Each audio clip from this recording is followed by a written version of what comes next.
بتا تو صحیح. مالدار کروٹیں بدلتے ہیں, کل ریٹ کیا ہوگا, کل یہ کیا ہوگا, کل کے مارکیٹ کا حال کیا ہوگا, انہیں نہیں. جسے مال سے عشق ہے وہ نہیں سو رہا ہے, اور جسے آمینہ کے لال سے عشق ہے وہ ایسا سو رہا ہے کہ فجر میں بھی نہیں ہوتا.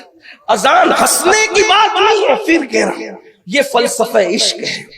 اور میں تو یہ کہتا ہوں عشق اتنا طاقتور ہے کہ مسلمانوں کو کچھ نہیں کرنا, صرف مسلمان عاشق بن جائے, وہی دن ہماری ترقی کا دن ہوگا, وہی دن ہماری کامیابی کا. عشق میں اتنی قوت ہے کہ اقبال جیسا مفکر کہنے پہ مجبور ہے, قوت عشق سے ہر پست کو بالا کر دے. یعنی عشق کی قوت وہ ہے, اگر دولت بانٹو گے تو سب بالا ہوں گے, بلند ہوں گے, کوئی ضروری نہیں ہے. ایجوکیشن بہت پھیلاؤ, لیکن یہ بھی کہہ دوں ایجوکیشن سب کے پاس ہوگا پھر بھی سب بالا ہو جائے, کوئی گارنٹی نہیں. لیکن ایک چیز ہے عشق کی قوت. عشق کی قوت جس دن مل جائے سب بالا ہو جائیں گے. اور کتنے عرب والے تو عرب والے, حبشی بھی کعبے کی چھت پر نظر آئے گا, بلندیوں کا عالم ہی ہوگا. رومی بھی امامت کرتا نظر آئے گا, بلندیوں کا عالم یہ ہوگا. اور فارسی تو اہل بیت بن جائے گا, بلندی کا عالم یہ ہوگا. میرے آقا نے فرمایا سلمان میری اہل بیت سے ہے. یہ مرتبہ کس نے دیا؟ وہ سلمان فارسی کا عشق رسول تھا. فارسی النسل ہونے کے بعد بھی حضور کے خاندان کا حصہ بن گئے. قوت عشق سے ہر پست کو بالا کر دے, دہر میں اسم محمد سے اجالا کر دے. عشق کی طرف آنے کی ضرورت ہے. اور عشق کیا ہے؟ بس یہی بات کہ صرف محبوب کا خیال ہوتا ہے عشق میں, اپنے نفع نقصان کا کوئی خیال نہیں. جب تک اپنا نفع نقصان تج نہیں دو گے اس وقت تک کچھ نہیں ملتا. میرے امام کہتے ہیں ان کے نام پاک پر سب جانو مال, ان کے نام پاک پر سب جانو مال, نج دیا سب تج دیا پھر تجھ کو کیا. ان کے نام پاک پر سب جانو مال. غور فرمائے, جب تک تج نہیں دو گے اس وقت تک کہ عشق کی عین تک نہیں پہنچ سکتے. سنی دعوت اسلامی کا مقصد 3 عین ہے, ایک علم کی عین, ایک عمل کی عین اور ایک عشق کی عین. ہم 3 عین پر محنت کریں, علم, عمل اور عشق, تاکہ یہ قوم پستی سے بلندی کی طرف جائے. ہمارے پاس سب ہے, عشق نہیں. اور یاد رکھنا عشق اگر بچے کو بھی مل جائے, عشق اگر بچے کو بھی مل جائے تو بچہ بھی بچہ نہیں رہ جاتا, پھر بچہ بھی قابل رشک ہو جاتا ہے. میں اپنی گفتگو سمیٹنے سے پہلے لیکن صرف اتنا عرض کروں, آج شراب نشہ ہماری قوم میں, زنا کی لعنت ہماری قوم میں, عورتوں پر پاپ کی نظریں ڈالنا ہماری قوم بہت سے جرائم میں مبتلا ہے. وجہ حضور سے وہ عشق نہیں کیا جو کرنا تھا. اس لیے کہ جب عشق ہوتا ہے تو آدمی کی توجہ بیوی کی طرف نہیں رہ جاتی. اگر آپ کی توجہ میری طرف ہے تو میں بہت گہری بات کروں, انسان کی توجہ بیوی کی طرف نہیں رہ جاتی. کیسے؟ کچھ لوگ ہیں جن کو دین کے معاملے میں بڑی باتیں کرنے کا بڑا شوق ہے, مگر ان کی اوقات کچھ نہیں, اس لیے کچھ بھی بکتے رہتے ہیں. حالانکہ دین کی سمجھ اللہ صرف انہی کو عطا کرتا ہے جن کے ساتھ اللہ بھلائی کا ارادہ کر لیتا. دین سمجھنے کے لیے وہ نصیب چاہیے کہ اللہ نے تمہارے ساتھ بھلائی کا ارادہ کیا, تب دین کا فلسفہ سمجھ میں آئے گا, دین کی بنیادیں سمجھ میں آئے گی, دین کے راز سمجھ میں آئیں گے, دین کے اسرار سمجھ میں آئیں گے. عشق جب ہو جائے عورت کی طرف بھی توجہ نہیں رہتی. کب وہ کیسے؟ میں نے کہا مشہور واقعہ ہے جس پہ بڑا واہویلا کرتے, اہل بدعت بھی بڑا واہویلا کرتے, کہ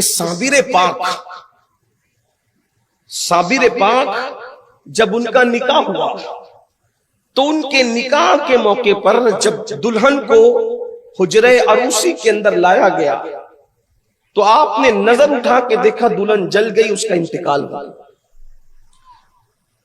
مجھے تو ایسا لگتا ہے اچھا ہوا کہ فلمی دنیا کے لوگوں کی توجہ اس کرامت کی طرف نہیں ہے، ورنہ وہ اس پر بھی جو ہے وہ 2-4 کتا گولیاں کھاتے ہیں۔ ہاں یہ دیکھو، جب مولوی جو ہے وہ یہ سن کر کے بے چین ہو جاتا ہے، جب بھی میں مولوی کہتا ہوں تو میری مراد علماء اہل سنت نہیں ہوتی، اس لیے کہ ہم علماء کو پھر بہت عزت سے یاد کرتے ہیں، کیونکہ ہمارا مسلک عزت ہے۔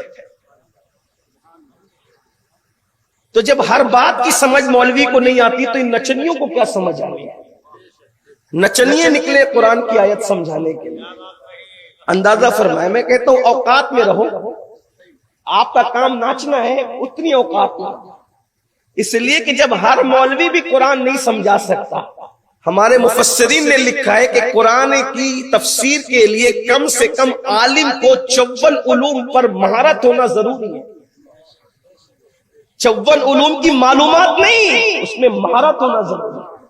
یہ علم تفسیر کے بارے میں یہ بتایا گیا، اس لیے کہ قرآن ایک ہی لفظ کو کئی معنی میں استعمال کرتا ہے، اور پھر عبارت کے اعتبار سے الگ الگ معنی۔ صرف لفظ تقویٰ کو لے لیں، تقویٰ کا ایک معنی ڈرنا، تقویٰ کا ایک معنی پرہیز کرنا، تقویٰ کا ایک معنی جو ہے وہ بچنا، اسی طریقے سے مختلف معنوں میں تقوی کو استعمال کیا گیا۔